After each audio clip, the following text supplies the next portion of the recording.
please, to Colossians chapter 2. Pastor Billy has been spending, we spent the last few weeks in Colossians, in the book of Colossians, and I want us to turn there again today.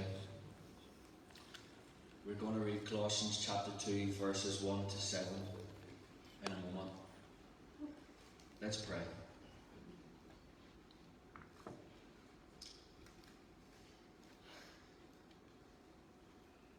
Lord, I thank you from the bottom of my heart for your presence here today. Father, I thank you, Lord, for your anointing which is upon each of us. And Lord, we need that anointing here this morning. Lord, for me doing the speaking, I need your anointing. For all of us doing the hearing this morning, we need the anointing. Lord, to have our eyes open to the understanding of you and of your word. Father, we pray, Lord, for clarity. I pray, Lord, for help, O God. Lord, that I would not take what the Scripture has laid out for us, this beautiful picture of grace and of mercy that is painted before us in Scripture. Lord, that I would not add anything that would bring confusion. But Lord, I pray this morning that every word that is spoken, every thought and every sentence that is uttered, Lord, that it would come from you alone. And Lord, that it would resonate in our heart, that it would build up faith, and it would encourage us today in this walk of the Christian life that we are going through. Father, we thank you, Lord, that you are with us. Yeah. And Lord, that is never more prominent and never more pertinent for us than it is when we come around your word and gathering together in this place. And so, Lord, we pray for help today in Jesus' precious name. Amen. Amen. Amen. Now, I want to talk to you this morning. If you're taking notes, you can write this title. The title of this morning's message is Can't See the Wood for the Trees. I don't know if anybody can respond to the emotion that statement stirs and stirs up within us. But sometimes we go through times in life when, because of our circumstances, because of things that we're facing, it seems like things are so murky, things can be so dark and difficult to try and find our way through that we really don't know whether we're coming or going. We really don't know, like that phrase utters, if we were standing in the midst of a wood or standing in the midst of a forest and you can't see the picture of the forest or the picture of the wood because there's just trees everywhere and it's confusion and it's uncertain and it's unclear.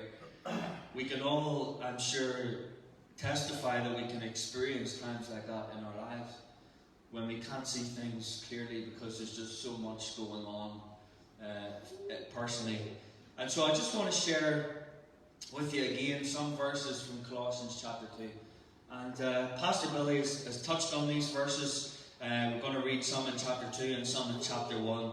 But I just want to, as I was studying it again and looking at it again, I just want to share with you some things that really struck me about this passage. So let's read together from verse 1. Paul writes, and he says these words, For I want you to know what a great conflict I have for you and those in Laodicea, and for as many as have not seen my face in the flesh. So Paul's writing here, and he's saying to the church in Colossae, he's saying, the church that's there, also the church that's in Laodicea, which is a city that wasn't too far away from Colossae. He's saying, I've really had an urge, it's been a long-standing urge and a long-standing desire that I would be able to come to see you face to face. But because of the way things have happened, we believe that Paul is writing this from prison. This is one of the letters that he's writing from prison. And he's saying, because of things that have happened to me and to my associates, it just hasn't taken place yet. It hasn't happened the way that we would have liked it to, that we would have come to see you face to face and to spend some time together. And so this is what he's now writing out of that sense, or out of that emotion of and desire of wanting to be with them.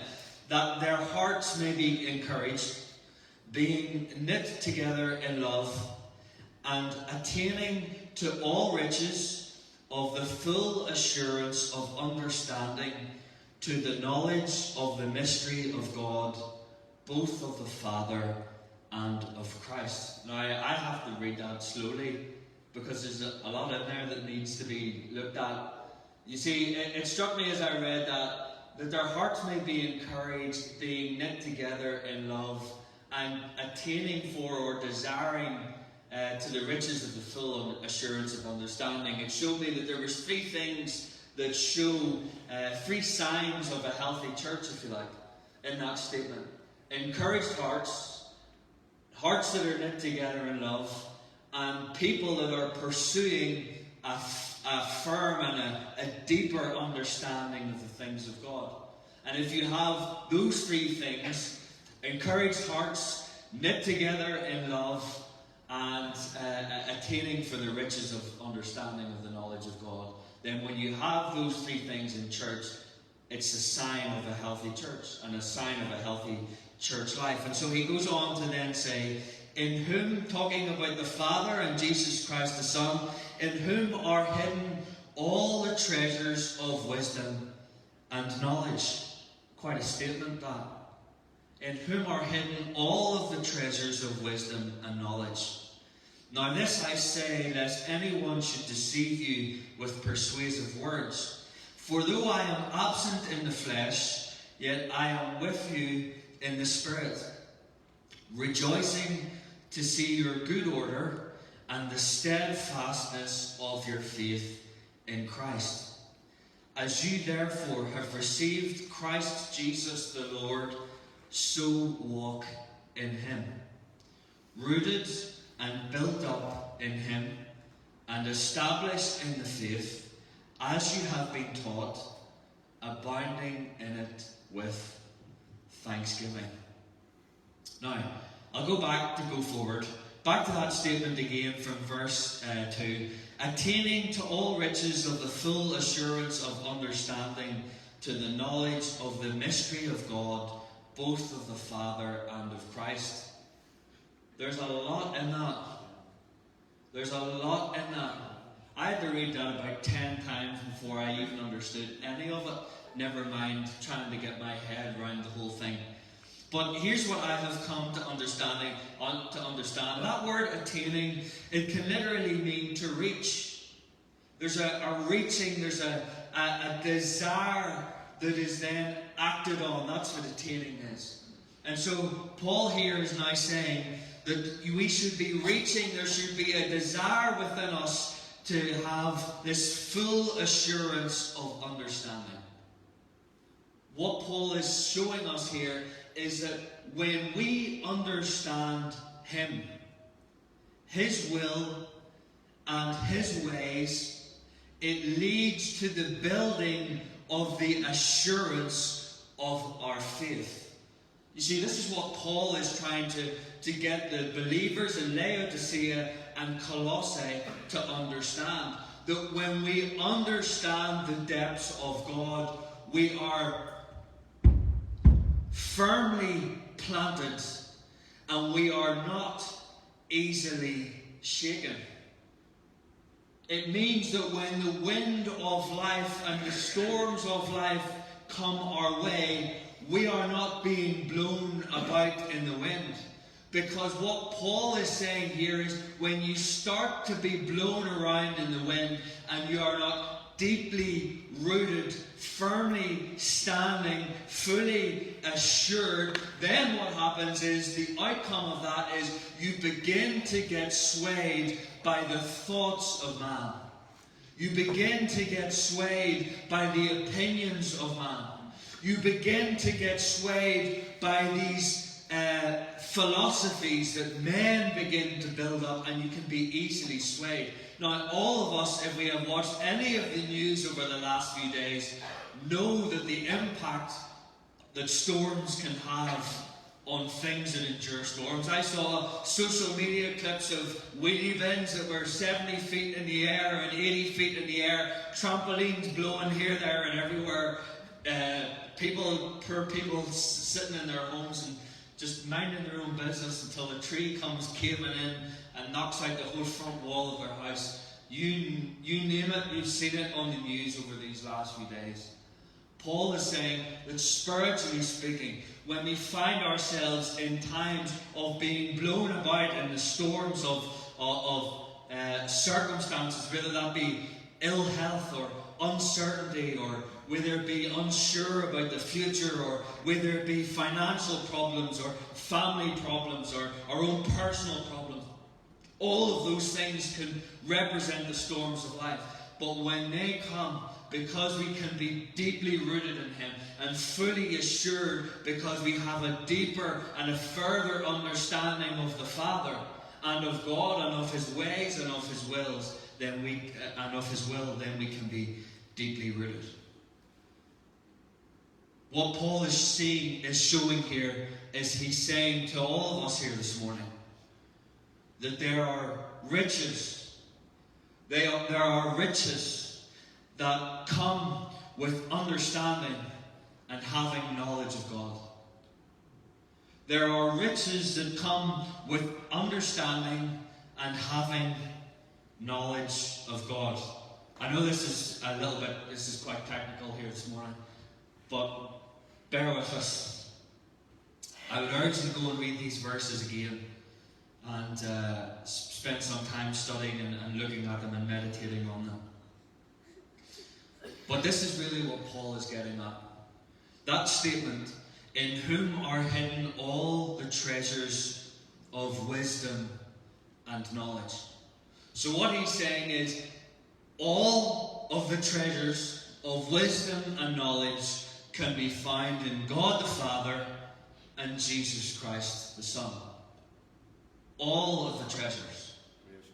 All of the treasures. Now, let's pay attention here a little bit to the language that Paul uses for understanding and developing our understanding of God. What are the two words that he uses? Riches and treasures. Riches and treasures. See the value that Paul is putting on our understanding of God to the readers and to the listeners. He is saying that there are two things that, whether you're a Christian or whether you're not a Christian, these are two words that would be things that all of us would be looking for.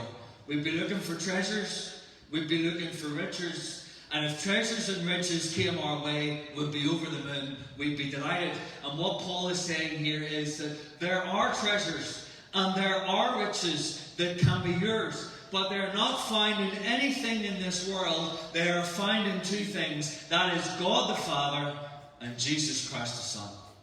And if you pursue those things, if you attain those things, if you reach for those things, you will never be disappointed. You will never be put to shame. I asked myself the question the other day as I was just thinking, what would God want? What's the one thing that God would want most of all for those who He had created? What's the one thing that He would want for everyone who He had created? And this is how I answered the question. This is what I thought about. Picture the scene. God on the sixth day of creation forms Adam and Eve. He's created everything. Mountains, hills, trees, fish in the sea, birds in the air, animals on the ground, everything beautiful, perfect, good, everything as He had designed it to be. And yet at the very end of creation, on day 6, He creates Adam and Eve. And the picture here is that Adam and Eve, whom He has created, or mankind that He has created, is now the pinnacle of His creation. The pinnacle. The very peak of His creation comes in the form of man and woman. And what does He create Adam and Eve for? What does He create them? Well, He creates them, of course, to reproduce. That's one thing. But the main thing that He creates them for is that He would have relationship with them. So picture the scene. Adam and Eve, they eat of the fruit of the tree. They find themselves, discover that they are now naked, and they go and hide themselves. Why would they hide themselves? They hide themselves because they wouldn't want to be found. Why would they think that they would be found? Because up until that point, they had realized that the one who had created them did not just stay in the heavens, the one who had created them, also would come to the garden regularly, because the one thing that he wanted for Adam and Eve was that they might know him. Why do they hide? They hide because it is familiar to them to find themselves walking in the garden with the presence of God right there. So they hide their nakedness because they don't want their nakedness to be seen. They knew what it was to walk in intimacy. And that's what God wants for all of us above everything else. He wants intimacy. And so he puts this plan of redemption in place so that he can undo all of the evil that has been done by the sin of taking of that fruit and going against what God has commanded. And he sets it in motion, sending his very own Son to the world that had turned their back on him, so that that world could be redeemed, so that he could bring them back to a place again where they could have intimacy with the Father. What would God want in that intimacy? He would want these people whom he has created to know two things. Number one, he would want them to know his will. And number two, he would want them to know his ways. If you turn over the page, back a page to Colossians chapter 1, I'm going to read from verse 9. Two things that God would want us to have: his will, or to know his will, and his ways. Verse 9 of Colossians chapter 1. For this reason, we also, since the day we heard it, do not cease to pray for you, and to ask that you may be filled with the knowledge of his will, in all wisdom and spiritual understanding. Let's pause there again, because he's picking up the same theme that he does in chapter 2. That you would be filled with the knowledge of his will in all wisdom and spiritual understanding. Now, I understand that in Isaiah chapter 55 it tells us that his ways are not our ways. His thoughts are not our thoughts. We are not operating the same way that God operates. But this is what I have realized as I read Colossians chapter 1 and chapter 2 again, is that there are two possible ways we can approach our knowledge and our understanding of God. The first way that we could approach it is, well, we are limited because we don't operate the way that God operates. Therefore, we can only have a limited knowledge and a limited understanding of God. But I don't believe that that's true.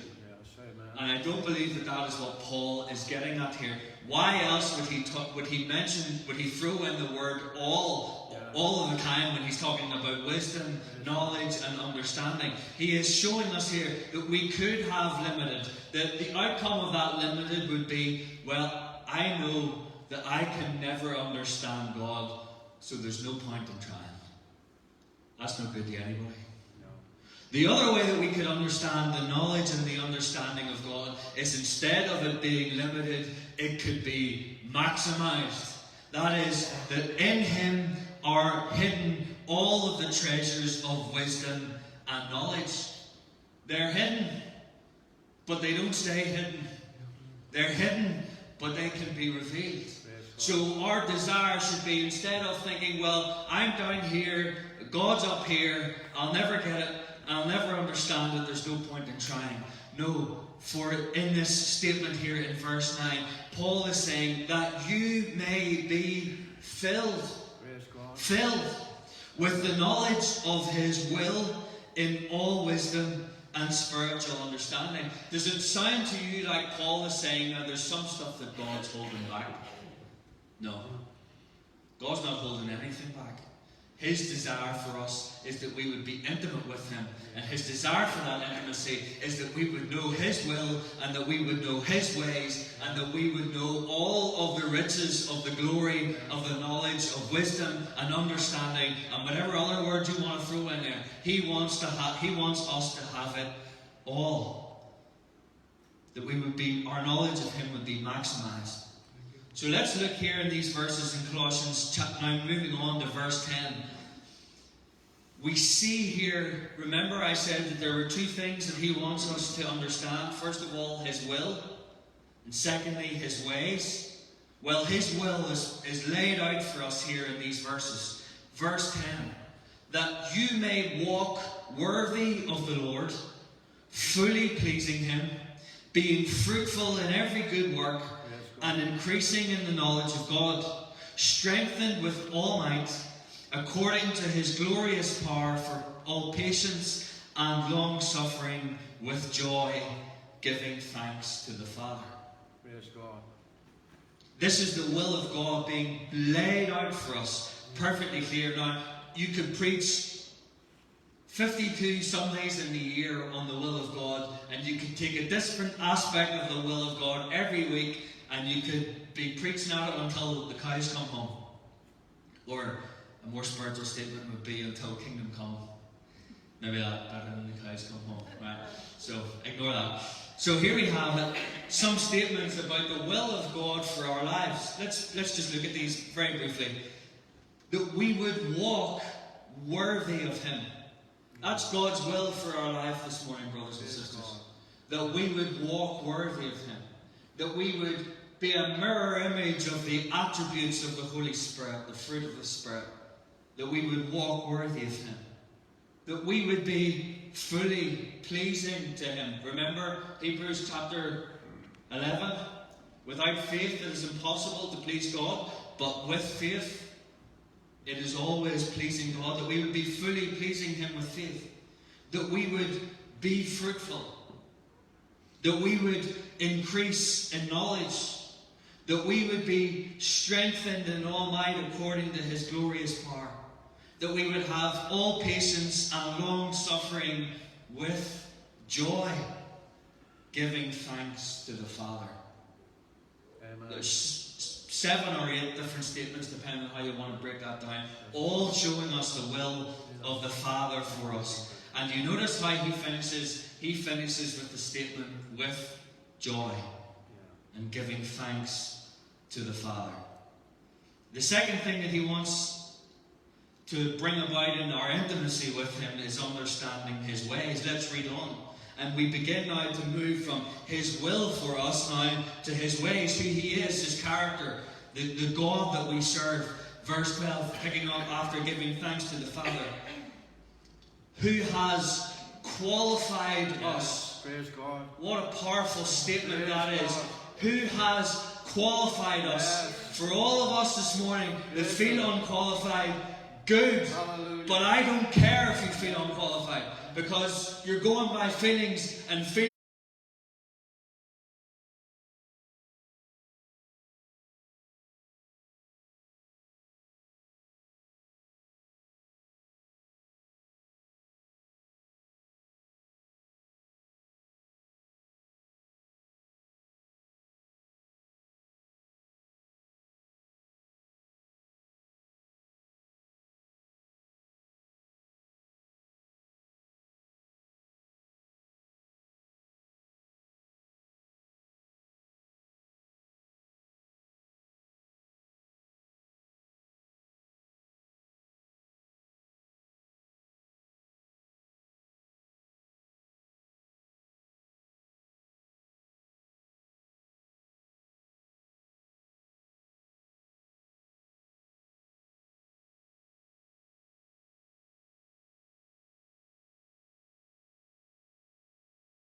a lot in there that can be difficult to try and get our heads around at times. But Father, we thank you, Lord. We thank you, Lord, that you have made yourself ready and available, and your desire is that we might know you, know the depths of you, know all of you, know everything that you have, know everything that you are, know everything that is your will and is your way, that it can be revealed to us. Lord, help us to seek after you. Help us, Lord, to stretch ourselves. Help us, Lord, to reach higher than we've ever reached higher before. Lord, help us, Lord, to plumb the depths in which we have been deeply rooted, all because of your grace, all because of your mercy and your love and your heart that is always giving towards us. Father, we thank you today that we have intimacy, that we can have intimacy with the Father. We give you praise and adoration and all the glory today in Jesus' name.